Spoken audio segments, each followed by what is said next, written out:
We're back with another episode of Ace Academy.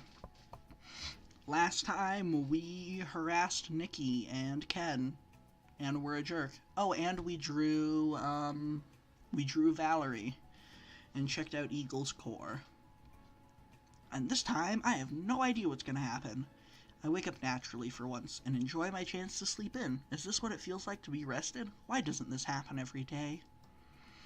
With a wide yawn, I pull my arms over my head to stretch, then throw back my comforter and hop out of bed. My tablet flashes with a notification. I have an email. Curious, I open up the email and read it. It's from Dashu. They're hosting a promotional photo shoot and networking event. Sorry, I have to take a sip of my tea. My voice is getting nasally. It's from Dashu. They're hosting a promotional photo shoot and networking event tomorrow, right before XZ's big concert. All sponsored Dashu teams and individuals will be there, and after the shoot, we are welcome to stay for the concert. Wait, Dashu sponsors XZ? XZ is one of the developers, I think, but he's a rock star in the universe. I guess I shouldn't be surprised. Dashu might be breaking into the world of mecha, but they're a huge name in the sports and entertainment industry. Still, XZ is a supremely popular pop star. His shows get sold out within minutes. There's no way I'm passing up such an opportunity. That should have fixed, hopefully, my nasaliness. I quickly type out a response confirming my attendance. I'm positive everyone else on the team will go as well, if only for the chance to meet XZ. Grabbing my clothes for the day, I get changed. As soon as I grab my phone, it rings, but it cuts out immediately after the first ring. That's weird. I glance at my missed calls. It was Kaori. I bet she's going to ask me about Dashu's event. I call her back, but she doesn't pick up. Huh. I shoot her a text. What's up? Then I go downstairs into the kitchen. Nobody's home again. It's like I live alone. Opening the fridge, I spot a covered plate forming. I unwrap the foil to find Ayakodon. Not a traditional breakfast, but delicious nonetheless. Nikki must have been practicing her recipes. Don't eat that, dude. That's Oyakodon is very liquidy, if I remember correctly. Is it like oatmeal? You know what? Let's get a Japanese cuisine lesson. Oyakodon. Oyakodon.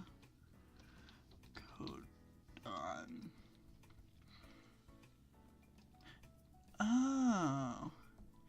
Otakoyan is cooked in one pan where onions, chicken, and egg are simmered in an umami rice dashi-based sauce. It is then poured over a bowl of fluffy steamed rice. Simple, delicious, and utterly comforting. This is the kind of one-bowl meal you can cook in less than 30 minutes. Neat! As I dig in, I glance at my phone. Still no response from Kaori. I'm starting to get a little concerned. She wouldn't call if she didn't have a good reason, so why isn't she responding? This isn't like her at all. I think something is bothering her. My heart drops as my mind wanders to the worst possible scenarios. She must be hurt and tried to call for help. Is she unconscious? There's no other reason she'd be acting this way. It wouldn't have cut out after the first ring, if that was the case. As theories race in my mind, I take a deep breath to clear my head. I'm overreacting. It's probably nothing. But what if it is something? Still, she'd most likely be at her dorm right now, and campus is not far away. I could double check to make sure everything's okay. Make sure Kaori is okay. I'm pretty sure if we hadn't had the Embrace Kaori event, we could just click, nah, it's probably nothing. But we had the Embrace Kaori event. We care about her. We have to make sure she's okay. I'm not going to complain, though. I need to do a few things on campus, so I'll just stop by while I'm there. No big deal, right? I grab my keys and head to Ace. After a short drive, I arrive at the academy. I recall the building Kaori led me to when she was not quite feeling herself. I follow a group of girls into the building as I'm about to join them in the elevator when am about to join them in the elevator when a voice stops me. Excuse me, may I help you? It's the front desk agent for the dorm. this is an all-girls dorm, so it makes sense that I'd get stopped. Hi, I'm on Gear Team Ace 24-9-11. I'm here to meet with my teammate. Of course. I just need to see your student ID. I provide the proper identification. Thanks. Just one moment. I fidget as her fingers dance across the keyboard. Can't she type faster? Mrs. Tommy hasn't acknowledged the buzzer. Her phone died. We were chatting earlier. Oh, okay. That makes sense. You're all set then. She hands me a visitor's pass. Just swipe this on the elevator door and it'll guide you to your floor. Room number 45. Thanks. That was easy. I make my way to the elevators and swipe to activate them. Following the instructions, I easily find room number 45 and knock on the door. No answer. The door flies open. You! Kaori blinks at me in surprise. What are you doing here? I always go with, your security here is rubbish. But this looks hilarious.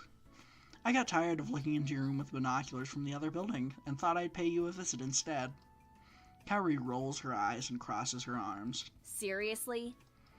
Damn, she's getting too used to my sarcasm. Well, it might be more to do with your response or lack thereof. Why didn't you respond to any of my calls or messages? Are you okay? I'm fine. As she replies, I take out my phone and call her number. I hear it ring faintly somewhere in her room. Your phone seems to be working fine. Why wouldn't it be? Well, you called me first, then you ignored any of my attempts to call you back. Why would you ignore me unless your phone wasn't working? You think too much into things. Why did you call me? I think I deserve to know, especially after I came all this way. She crosses her arms and frowns. I didn't ask you to come over here. I'm about to retort when my stomach gurgles. What was that? Uh-oh, that would be my breakfast not agreeing with me. Can I use your bathroom? No way! You're not getting in my room! She tries to close the door on me, but I stop her with a foot. Seriously, this is an emergency. Trust me, I won't be able to make it home in time. That's not my problem! Kaori, what is it this time? I turn towards the voice behind me. A girl wearing shorts and a tank top stands in the hallway, her hands on her hips. She freezes when she sees me, and her mouth drops open in horror. This isn't good. I'm sure all she's seeing is a strange man trying to force his way into Kaori's room. Uh-oh. This isn't what it looks like? I'm calling security! Kaori lets go of the door and I crash onto the floor. Wait, Himeki! It's okay! He's one of my piloting teammates. Really? Himeki glares at me. He looks like a pervert to me. Thanks. I rub my head as I slowly get back up. It's okay. He's just picking something up. More like dropping something off. If you say so. But I'll be here in case he tries something. First time I played through this game, more like dropping something off, made me lose my mind laughing. Kaori smiles. Thanks, but he wouldn't dare. Himeki glares at me one last time before she goes back into her room. Kaori returns to her room and closes the door behind us. Clearly irritated by what happened, she quickly points toward the bathroom. Congratulations, you made it in. Now do your thing and leave. I'm not talking to you. I'll be quick. I head towards the bathroom. I shut the door behind me and get comfortable on the porcelain throne. Her bathroom is pristine clean. Her items on the sink are nearly lined up, and there are no stray items that shouldn't be there. Alright, time to get out of here. I reach for the toilet paper and pull off the last sheet. Oh no. She must have some in the cabinet. I open it up but can't find any extra rolls. The rest of the drawers yield the same result. Kaori. No answer. Kaori? Still no answer. Is she seriously doing this right now? Okay. Quick save, because if I click fine, I'll just use something else, and he clicks something completely disgusting, I have to reload. Well, there's no toilet paper here, so I guess I'll just use this towel instead. Oh. Don't you dare! Oh, now she responds. Oh, thank God, he was just joking. Whew. This is why I didn't want to let you in. You only cause trouble. This towel is so soft and fluffy. Perfect. Ugh, stop. Just give me a minute. Sufficiently riled, I hear Kaori open what I assume is a closet in the distance. A few seconds pass, and then I hear a knock on the door. I open the door just a crack, and Kaori thrusts her hand in. I grab the coveted roll of toilet paper, and she disappears. I'm saved! After washing my hands, I exit the bathroom. Kaori sits on her bed, her phone in hand. Thanks. She shrugs, her eyes glued to her phone. Sure. So that's it then? Huh? You won't tell me why you called? It's nothing. I sigh. All right, I can tell I'm clearly not needed here. Sorry to bother you. My hand is on the door when Kaori stops me. Wait. I pause. She puts down her phone. Can I ask you something? Sure. She goes quiet and stares at her lap. Did she change her mind? I'd been looking at different exchange programs and postgraduate opportunities in North America. More specifically, in the States. I was just curious about how things are over there. Maybe it'd be worth exploring those options? New adventures, Japan's dare for the gear industry, it's all the same, globalization's too prevalent, but I think she has a different question in mind. That's not what you really wanted to talk about, is it? Her cheeks turn red and she quickly looks away. Why would you think that? Because I know you, Kaori. She looks at me with surprise, then she sighs. Actually, there is something else. What is it? She stands up from the bed and walks up to me. A lot closer than I was expecting. The heat flows into my face as she stares straight into my eyes. After the match, when you... She looks away, unsure about her words. You know. Yeah, I do know. Her face is as bright as her hair.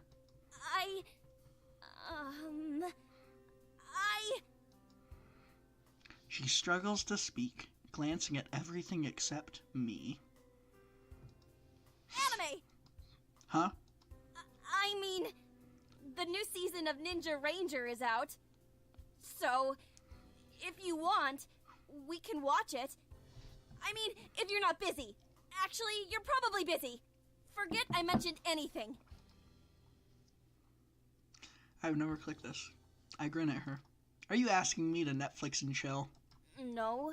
The episodes are downloaded.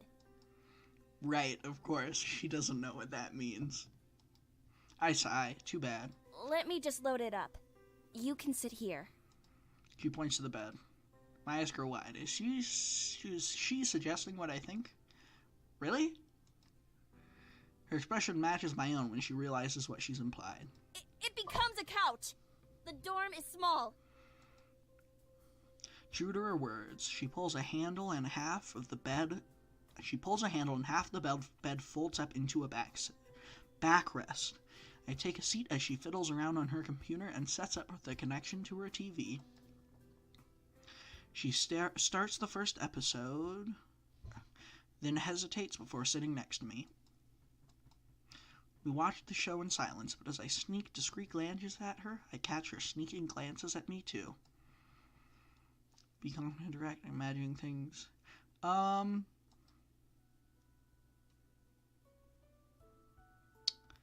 imagining things, just focus on the show. Her glances... Man, her glances become more and more frequent, and I work hard to ignore them and watch the show. You know what? That sucks. That's not nearly as interesting as this one was. Let's take Be Confident and Direct. I don't usually show off multiple, but that one sucked.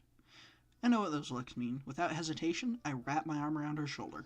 Better. She tenses immediately. What do you think you're doing? Shh, just let it happen. Hey! You can't just do whatever you please! Stop being such a tsundere all the time, Kaori. I've never, ever gotten this line, and I've always wondered how to get it. Say it, Kaori. Don't call me a tsundere! Why? It's the truth. I'm not a tsundere! That's a very tsundere thing to say. I have to pick Be Confident and Direct every single time from here on out. She hits my chest. You're really not helping your case. Ugh, you're such an idiot! She frowns, but I grin. If you really want me to stop, just tell me and I will. Ooh. She snuggles closer to me in response. I try to focus on the show, but all I can think about is how her chest rises and falls with each breath she takes. I pull her in closer, and she eagerly responds by placing a hand on my chest. Her hair tickles my cheek, and I catch a whiff of her shampoo. She smells so good, like peaches and summer. I gently brush her hair away. At my touch, she glances up at me, and my fingers trace the outline of her cheek. Slowly, we lean towards each other, getting closer and closer, until our lips finally meet. Kaori's kiss is surprisingly gentle. She blushes as we finally pull away, but flashes me a small smile. We run through the entire season of Ninja Ranger before we realize how late it is. After saying goodbye, I head home. I arrive home expecting an empty house. Instead, Nikki is lounging on the couch watching TV. Hey, Nikki. She cranes her head to look at me but doesn't move from her spot. You're home. Did Uncle Kaido come back yet? Yeah, but then he left again. He said he had to meet someone, then he tried to sneak out when I wasn't paying attention. But I was paying attention, and I saw him go. Oh, I know what's going on. It was kind of weird, like he thought he'd be in trouble if I caught him. Uncle Kaido trying to keep a secret from Nikki? Could he be going to see Aunt Yuki? Well, if he hasn't talked to Nikki about it yet, then I won't mention it either. So, what did you do today? I asked Uncle Kaito if I could work at his cafe, and today was my first day. How was it? Nikki groans and sinks further into the couch. Oh my god, I think my arms are gonna fall off. They had me washing dishes, and while I'm so happy that Uncle Kaito's restaurant is booming, if I have to wash another plate again today, I will scream. Congratulations, you now know what to look forward to for the rest of your life. Nikki groans again. Stop! But at least when you're older, you'll get paid. So, are you going back tomorrow then? She shakes her head. Nope. You've quit already? No, silly. I'm just not scheduled to work tomorrow.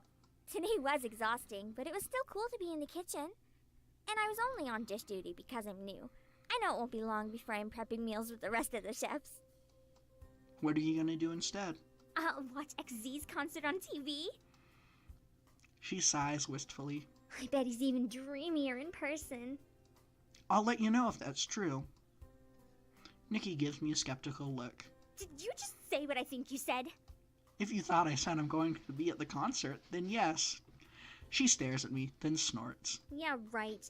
Those tickets were sold out as soon as they went on sale. I didn't say I had a ticket. I said I'm going to the concert. How would you be able to get in without a ticket? When you're a pilot, you make all sorts of connections, like the ones who sponsor your team and this concert. Wait, Dashu is sponsoring this concert? I think it'd be the bigger shock that Dashu is sponsoring my team. Nikki's mouth drops open and her eyes grow wide with hope. You're going to the concert? She hops over the couch and grabs my arm. Please tell me you can bring your adorable and totally deserving little sister. Nope, but maybe when I meet him, I'll tell him that you're kind of a fan. Her voice turns into a high squeal. You have backstage passes? Even better, Dashu's holding a promotional event before the concert, which we all have to attend, and I'll see him there. Maybe we'll even take a picture together. Are you sure you can't bring a +1? I don't need my crazy fangirl sister there to embarrass me. I'm trying to gain points, not lose them. I'll be on my best behavior. Nope. Her shoulders slump in defeat and tears gather in her eyes. Oh, okay. You should be immune. She sniffles between words. You go. Have fun. I'll just be here wishing I could go. Nikki's last word transforms into a wail of despair. Whoa, hey, wait, don't cry. She hides her face. Look, I'm sorry I can't take you, but I'll get you an autograph, okay? She perks up. Her eyes are suspiciously dry. You promise? I promise. And he'll make it out to Nikki? Probably. Good enough. She throws her arms around my neck and pulls me into a hug. Thank you, big bro. That'd be an amazing present. I mean, a more amazing present would be taking me or getting me tickets to the show, but this is a solid second. Oh, you're crushing me. She lets go, then sinks back into the couch. Anyway, you should probably order dinner now. Why? I'm hungry, and I'm not cooking. So I'll cook? My stomach growls in response. I guess I'm hungry too. I go check out the takeout menus. Just make the stuff Kaori taught you how to make. After a delicious dinner, I head up to my room and do a little more research on Dashu and their other sponsees. It's likely that I'll end up talking to some of them, and I don't want to seem ignorant. Once I'm done, I go to bed and drift to sleep. Thank you so much for watching. I hope you enjoyed, and I hope to see you next time. Have a good day. Boop.